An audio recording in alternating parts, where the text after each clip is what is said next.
In the run-up to the war in Iraq, the failure of mainstream news organizations to raise legitimate questions about the government's rush to war was compounded by the network's deliberate decision to stress military perspectives before any fighting had even begun.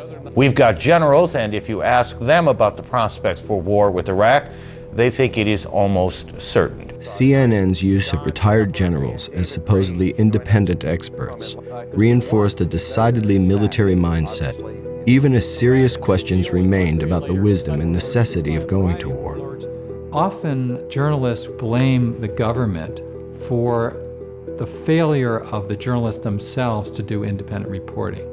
But nobody forced the major networks like CNN to do so much commentary from retired generals and admirals and all the rest of it. You had a top CNN official named Eason going on the air of his network and boasting that he had visited the Pentagon with a list of possible military commentators. And he asked officials at the Defense Department whether that was a good list of people to hire. Well, I think it's important to have experts explain the war and to describe the military hardware, describe the tactics, talk about the strategy behind the conflict.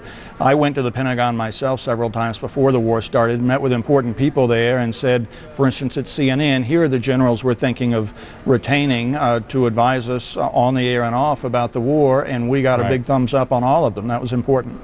It wasn't even something to hide ultimately. It was something to say to the American people on his own network, see, we're team players.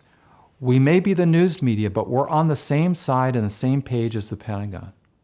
And that really runs directly counter to the idea of an independent press. And that suggests that we have some deep patterns of media avoidance when the U.S. is involved in a war based on lies.